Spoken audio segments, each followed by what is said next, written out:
This is the Licking Riverside Historic District here in Covington, Kentucky.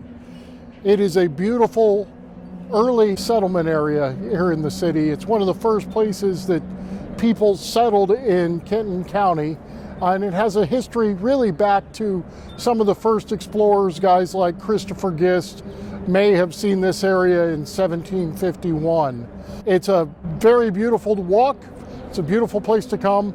Wonderful historic structures and buildings, as well as these amazing bronze statues. This wonderful sculpture is of John Roebling. Of course, Roebling is known for this beautiful bridge behind me, the Roebling Suspension Bridge.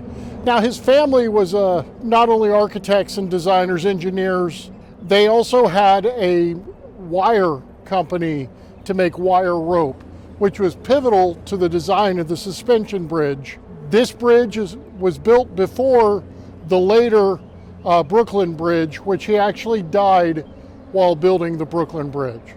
This statue is of John James Audubon.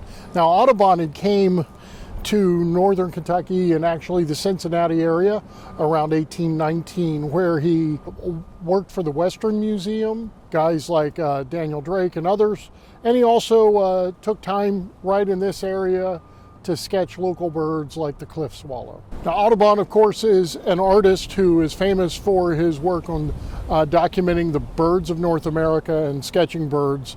That was part of what he was doing when he was in our region. Little Turtle was a Miami chief who led a federation of Ohio tribes, including the Shawnee and the Delaware, to 2 victories against the United States Army out of Fort Washington. He was one of the last native to actually sign the Treaty of Greenville in 1795, but in 1790 and 1791, with the help of many Ohio natives, including Blue Jacket, Little Turtle won amazing victories.